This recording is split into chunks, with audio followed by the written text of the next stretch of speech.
وزیر اعظم شہباز شریف کہتے ہیں کہ 2018 کے بعد دہشت گردی ختم ہو گئی تھی۔ یہ دہشت گردی کیوں واپس آئی؟ سوال پوچھنا پڑے گا۔ مشکل فیصلے کر چکے ہیں مگر آگے کا سفر بھی آسان نہیں ہے۔ 2023 میں IMF پروگرام خدشات کا شکار تھا۔ ہمارا IMF کے ساتھ $7 ارب کا پروگرام طے ہوا۔ IMF نے کڑی شرائط رکھی تھیں۔ اسلام آباد میں یوم تعمیر و ترقی کی خصوصی تقریب سے خطاب کرتے ہوئے ان کا مزید کہنا تھا کہ میرا بس چلے تو فوری طور پر 15% ٹیکس کم کر دوں۔ حکومت کا کام کاروبار کرنا نہیں، پالیسی بنانا ہے۔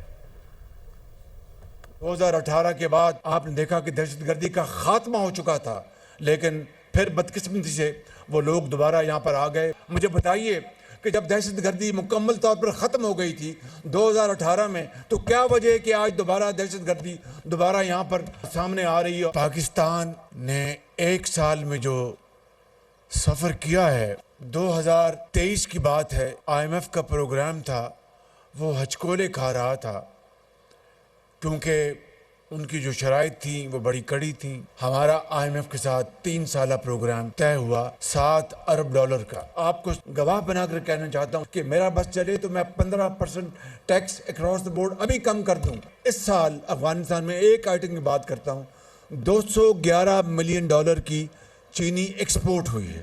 یہ پہلی مرتبہ ہے کہ وہاں پر مکمل طور پر وہاں پر جو سختی کی گئی اور سمگلنگ کو بند کیا گیا۔ کاروبار آپ نے کرنا ہے، یہ PIA ہو اور دوسری تمام جو ہمارے جو SOEs ہیں وہ ہم نے آپ کے حوالے کرنے اور آپ نے ان کو چلانا ہے۔